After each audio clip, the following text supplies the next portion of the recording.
Please have a seat. Please have a seat. Oh, it's wonderful to be home. And thank you all. Thank you. Oh, in 20 years, Andrea. My goodness. I mean, your babies are grown. Good evening, everyone. Thank you for supporting Emerge. Thank you for supporting Emerge. It is so wonderful to be home and to be back with all the leaders who are here and to celebrate this extraordinary organization, which is an organization of so many exceptional leaders, those who found the courage to run for office and those who support them. Emerge, I will say something you know. Throughout my entire career in life, I have always believed in the ideals of our nation.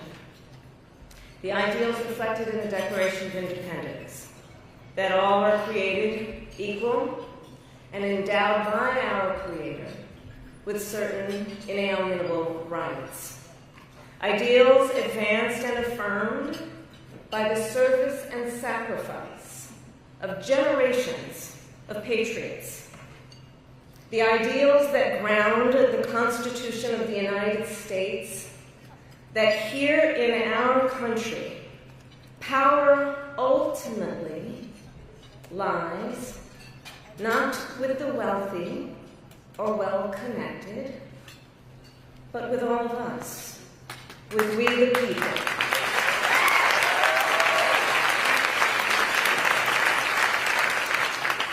Now, of course, I recognize that America has never fully lived up to these ideals, that for all the gains we've made, the American dream has for decades been slipping further out of reach for so many, and that the American people deserve leaders who make their lives better and make our country stronger.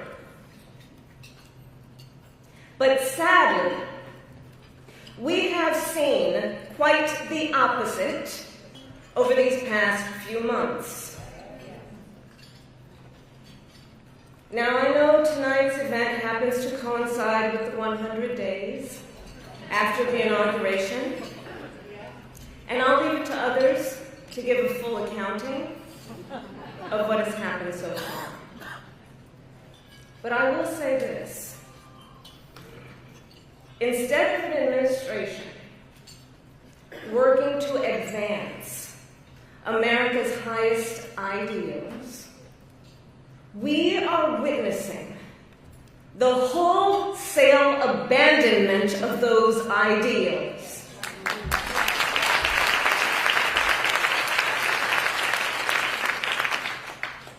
And what we are also seeing in these last 14 weeks is Americans using their voice and showing their courage. We all know President Trump and his administration and their allies are counting on the notion that fear can be contagious. They are counting on the notion that if they make some people afraid, it will have a chilling effect on others. But what they're overlooking, what they have overlooked, is that fear is not the only thing that's contagious. Courage is contagious.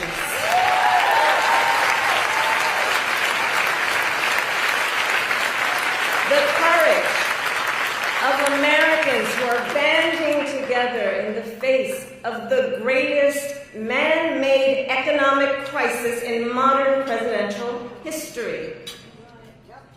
Americans across the political spectrum who are declaring that the president's reckless tariffs hurt workers and families by raising the cost of everyday essentials, devastate the retirement accounts that people spent a lifetime paying into, and paralyze American businesses, large and small, forcing them to lay off people, to stop hiring or pause investment decisions. The courage of Americans we are seeing who are rallying at Social Security offices to protect their hard-earned benefits. Of Americans who are speaking out to say, it is not okay to violate court orders. Not okay. Saying it is not okay to detain and disappear American citizens or anyone without due process.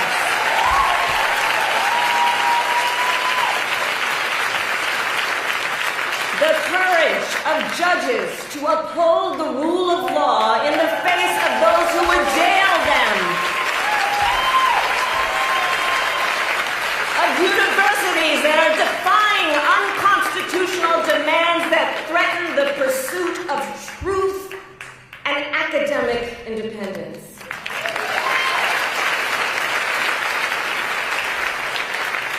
And I will tell you, the courage of all these Americans inspires me. And I have been inspired by the movements like the one in Wisconsin that put Susan Crawford on the Supreme Court. By the State of the People Power Tour that is aiming to ignite a grassroots movement to lift up voices and advance freedom and justice. And by leaders across the spectrum, including congressional leaders like Cory Booker, Chris Van Hollen, Chris Murphy, Jasmine Crockett, Maxwell Cross, AOC, and Bernie Sanders.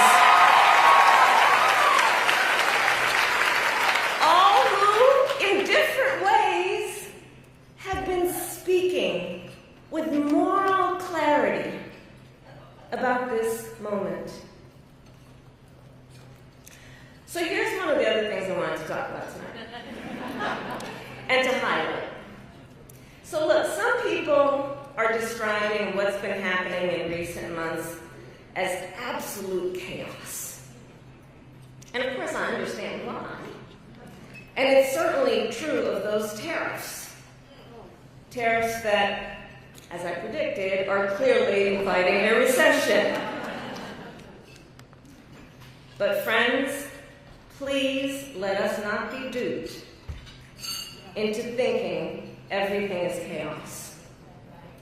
I know it may feel that way, but understand what we are in fact witnessing is a high-velocity event where a vessel is being used for the swift implementation of an agenda that has been decades in the making. An agenda to slash public education. An agenda to shrink government and then privatize its services. All while giving tax breaks to the wealthiest among us. By the way, an agenda that is not lowering costs.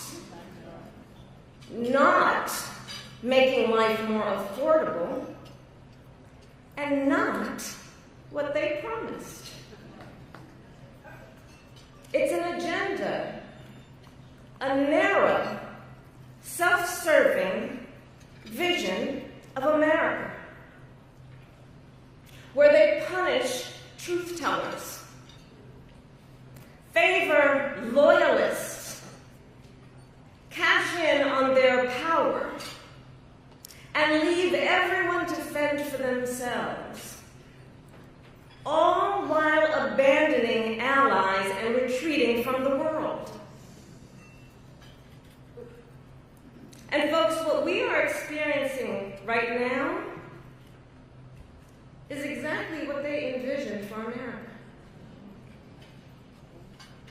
Right now, we are living in their vision for America. But this is not a vision that Americans want. We are living in a moment when the checks and balances upon which we have historically relied have begun to buckle. And we here know that when the checks and balances ultimately collapse, if Congress fails to do its part, or if the courts fail to do their part, or if both do their part, but the president defies them anyway, well, friends, that is called a constitutional crisis. And that is a crisis that will eventually impact everyone. Because it would mean that the rules that protect our fundamental rights and freedoms, that ensure each of us has a say about how our government works, will no longer matter. And if that happens, the one check, the one balance, the one power that must not fail is the voice of the people.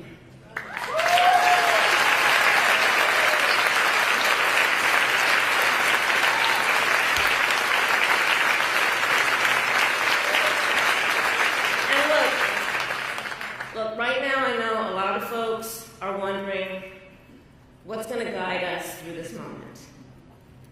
How are we all going to figure out how to chart the course? But that's not a reason to throw up our hands. In fact, please allow me, friends, to digress for a moment. Okay.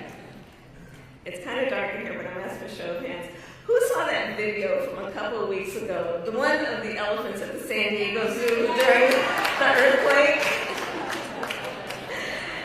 Google it if you've not seen it. So that scene has been on my mind. Everybody's asking me what you've been thinking about these days. Well, so in the video, for those who haven't seen it, here those elephants were. And as soon as they felt the earth shaking beneath their feet, they got in a circle and stood next to each other to protect the most vulnerable. Think about it. What a powerful metaphor.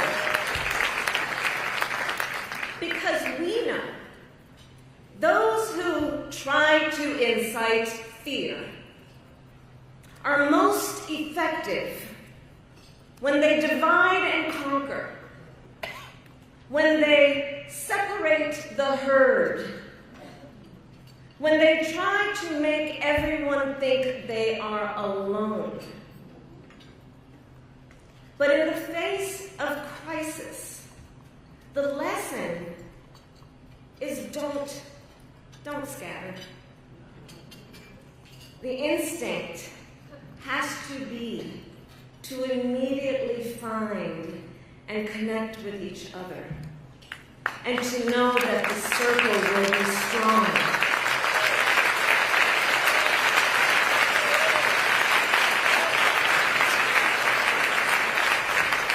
So I'll end with this. I am not here tonight to offer all the answers, but I am here to say this. You are not alone, and we are all in this together. And straight talk, things are probably going to get worse before they get better. But we are ready for it. We are not going to scatter. We are going to stand together, everyone a leader, and emerge. You have a special role to play. Organizing is as important as ever. Mobilizing is as important as ever. Running for office is as important as ever. So please, everyone here, please keep doing what you are doing. And to everyone, let's lock it in.